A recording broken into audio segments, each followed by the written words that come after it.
Thank you very much. Relief, of course. Yeah. So we're happy. Yeah, we were just talking about how there's been a lot of growth for you guys. It was a rough start at the beginning of this tour. But for you personally, what do you think has been the biggest growth and is now the strongest part of Nigma Galaxy? Well, we felt like we've been constantly improving with this team. Um, we just got good a little bit too late, Hmm. but yeah, we feel like we're getting better and better. Our training results are pretty good.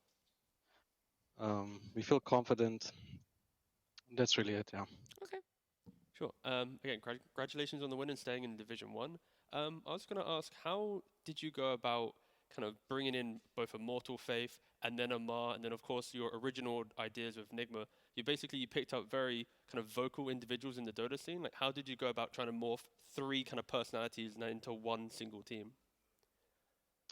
So Immortal Face, he reached out to me after TI ended, and we wanted to try some new things.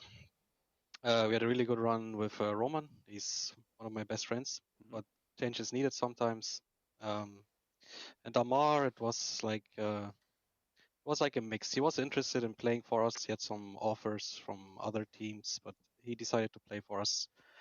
Miracle decided to take a break, so we needed a carry, and we went with him. Now, personality-wise, it's interesting. They are indeed quite vocal, strong opinions, but we feel it's good for the team overall. They bring new things. Immortal Face is amazing coach. Amar has his own ideas, and we just roll with it.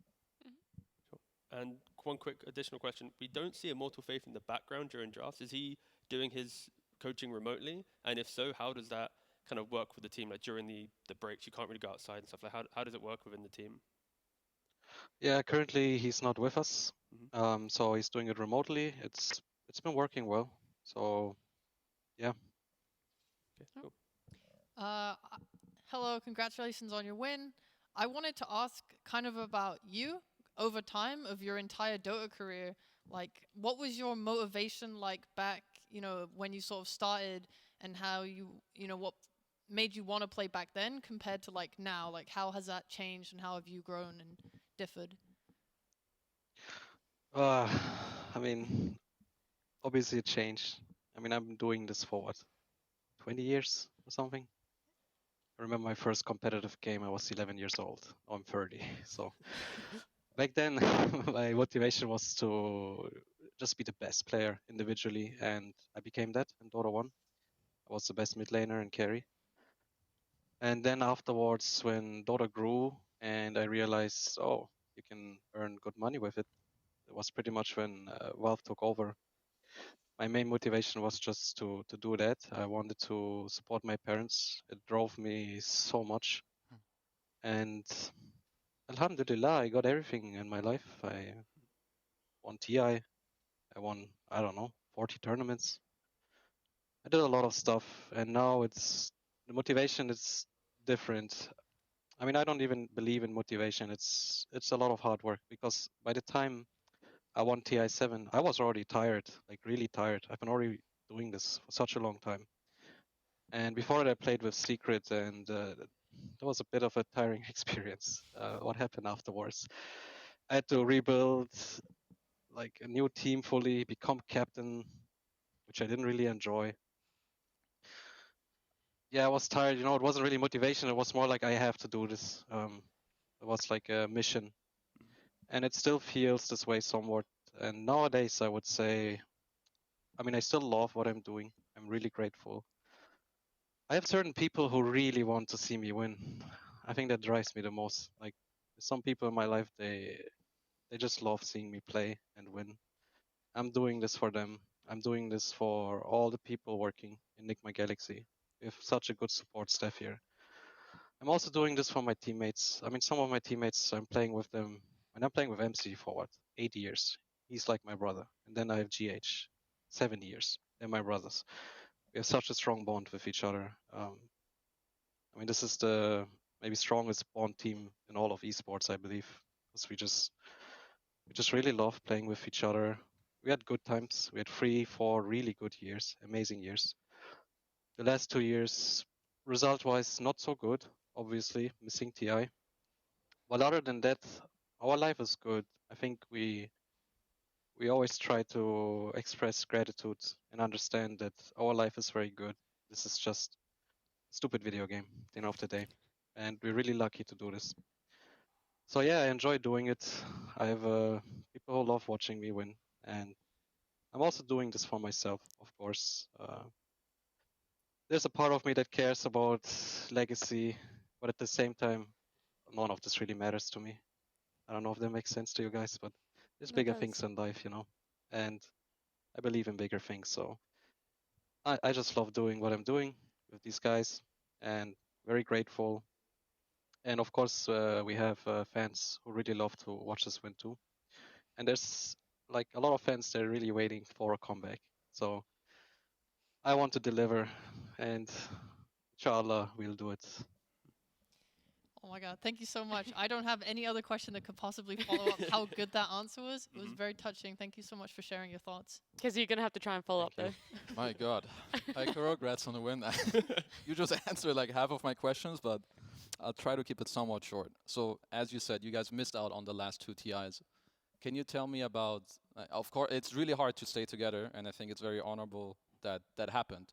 Can you tell me about some of the talks you guys had together that, led you to actually stay together as a core? So when we lost the first TI quals for TI 10, that hit us really hard. When that was the first TI we missed. To be honest, there was never a moment where it felt like anyone wanted to leave the team. Obviously, we had to talk. Who wants to stay can stay. My teammates are amazing players. I think they could play for any team, all of these players, and be a bonus. What everyone expressed, they just want to stay in this group of people and make it work, even if it's hard. We all know it's hard. I think we all felt like, hey, this might be not just like 2 month hard times, maybe a year or two.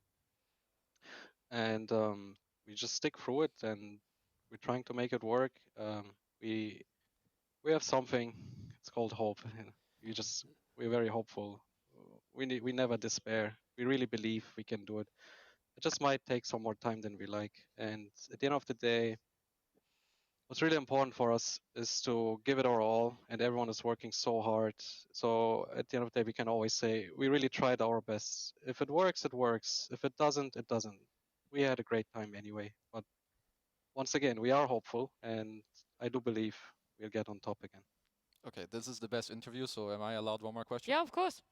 Okay, I'll give you two options. I have one question about the Kado, and the other question is, after the Liquid series, I think something changed with you guys within the team.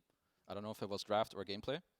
So if you agree, could you elaborate on what suddenly clicked or changed for you guys?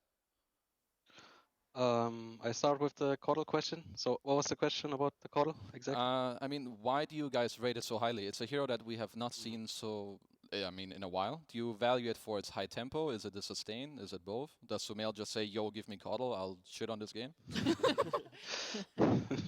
Something along these lines. But There we go. we we enjoy the hero. We have great Coddle players. GH has always been known to be a great Coddle player, and Sumail is, I think, the best Coddle from the core position, and he actually asked for it. We liked it in the past too. Then he got nerfed, and then he started feeling the hero again. We started looking at strategies around it, and as you see, his performance, it's Yeah. insane on the hero. It does wonders for us, and in our tempo. I mean, you already said what it is. You understand Dota very well. It makes all the tempo stuff happen for us. So it's an easy pickup for us, to be honest. Regarding your second question, uh, actually, sorry, can you repeat it? So after the Liquid series, I mean, even the first game against OG, it Ah, was yeah. the game where you played DP like and Sven. I think you probably had very good chances of winning that too. But after the Liquid series, I think something changed. Could you elaborate? Um, w- for us, the big change was after the ITB series. So after we played Tundra, we felt like, okay, we went to 1 against Tundra. No shame there. They were still coming kind of fresh off the TI win, as in that's their first official games. We thought we played decent against Tundra. obviously not good enough to win. Then we played ITP and things crashed. We just got destroyed. That was our hardest series in DPC so far. They took us by surprise. Game one with the Lycan. We felt our strategies were super off. And then we changed some things in the team. We changed a little bit the way we like look at the game. We had some talks, and the change started from there. And then we played Liquid. We didn't play Liquid after Tundra, right? We played It was some other Gaming team. Gladiators, and then you played Yeah, Liquid. Gaiman. Yeah. Yeah, we played Gaiman. We thought the game slipped for sure. The series slipped, and then we played Liquid. Game one, we definitely felt like that was our game, but got outplayed. Liquid obviously looks like the strongest team. They played more clutch in the moments where it mattered. Game two, we got just ran over. So let's not talk about that. But the change happened after the ITB series, and then from there was a gradual like process, and it got better and better for us. And so we feel confident because our practice games are good. We have like I think 80% win rate. Obviously, like scrims don't matter because real games are a bit different. But when you win a lot, you know like all right, like we're doing well. Sometimes, and I've been there. We've been there as Nigma Galaxy. Sometimes you just lose 20 scrims in a row, and you know, all right, like you're in some deep holes. Yeah. But we're not there. Like we're doing well. We thought we don't perform up to our standard in official games. There's something about DPC that doesn't suit us. Doesn't suit all all the old guys. I'll be honest.